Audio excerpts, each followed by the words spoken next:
खुश नहीं होती है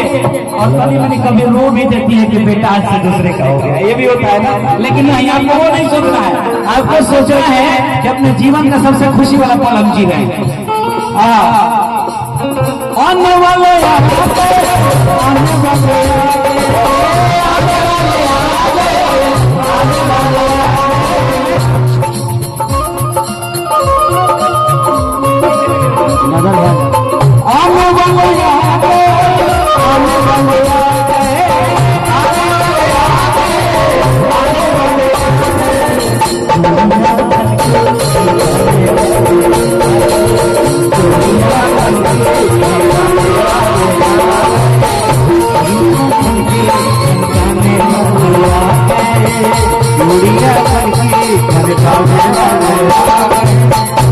सुनिए, अभी हम रिकॉर्डिंग बजवा देते हैं, आपने कहा है तो लेकिन एक लाइन